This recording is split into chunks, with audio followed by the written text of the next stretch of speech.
কিরে,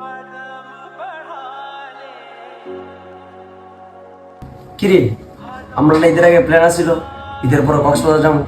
হ হ, আমাদের তো ঈদের পরে প্ল্যান ছিল কক্সবাজার যাওয়ার। কিরে তাহলে কোন দিন যাবি?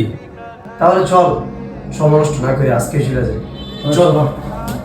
কিরে আমরা সবাই যাবো, নুরুল্লাহ কই? নুরুল্লাহরে কল দে, নুরুল্লাহরে নিয়ে যাই। হ হ, দেখ আমি আর কল দিতেছি।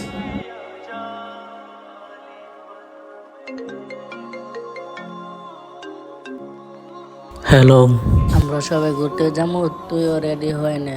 আচ্ছা বন্ধু আমি দেখতেছি কি করা যায়। এখন কেমনে কি করবো কিছু বুঝতে পারতেছি না, মা অনেক অসুস্থ।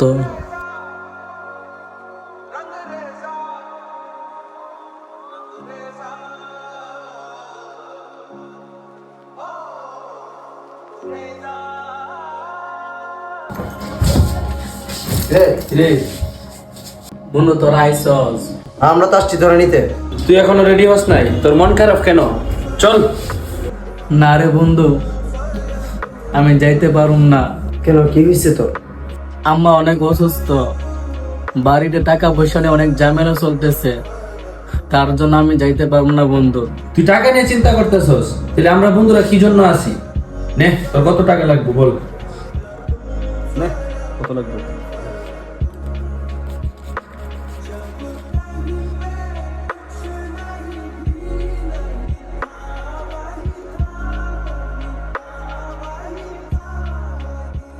বন্ধু, আজকে তোদের কারণে এই কক্সবাজারে ঘুরতে আসতে পেরেছি। তোদেরকে কিভাবে ধন্যবাদ দিমু সত্যি কোনো ভাষা পাচ্ছি না। তোদের মতন বন্ধুত্ব পাওয়া অনেক ভাগ্যের ব্যাপার। আল্লাহর কাছে দোয়া করি সব বন্ধুত্ব যেমন এরকম হয়।